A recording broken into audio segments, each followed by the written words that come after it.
నమస్తే.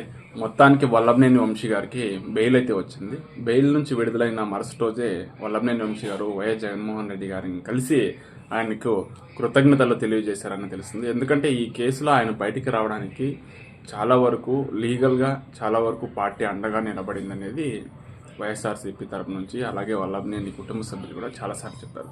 పేరు నాని గారు అయితే ప్రతిసారి ఆయనకు బెయిల్ వచ్చినప్పుడు లేదా ఆయన తిరిగి జైలుకి వెళ్ళినప్పుడు ప్రతిసారి జైలు దగ్గరికి వెళ్ళి లేదా కోర్టు దగ్గరికి వెళ్ళి అక్కడ ప్రెస్ మీట్ పెట్టి మాట్లాడిన పరిస్థితులు కూడా చూసాం. ఈ మాత్రం కృతజ్ఞత పార్టీ పైన, గతంలో పనిచేసినటువంటి పార్టీ పైన కృతజ్ఞత ఉండుంటే కనుక ఈరోజు వల్లభనేని వంశీ గారికి ఈ పరిస్థితి వచ్చేది కాదు.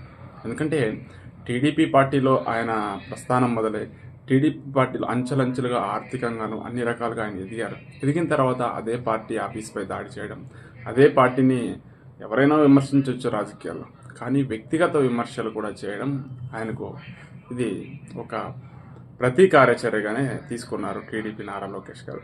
అందుకే ఆయన దాదాపు 5 నెలలు జైల్లో ఉన్నారు. మున్ముందు కూడా ఆయన జైలుకు వెళ్ళడన్న భరోసా అయితే లేదు. మళ్ళీ ఏదో కేసు పెట్టి లోపలేస్తారనే అనుమానం కూడా ఉంది. అందుకే వల్లభనేని వంశీ గారు ఇప్పటికి కూడా ప్రెస్ ముందు ఆయన ఒక్క మాట కూడా మాట్లాడలేదు. ఒకవేళ మాట్లాడితే ఏమవుతుందో నాకు భయమో లేదా జాగ్రత్త పడ్డారో తెలియదు, కానీ ఖచ్చితంగా మున్ముందు ఉండే అవకాశాలు ఉండొచ్చు.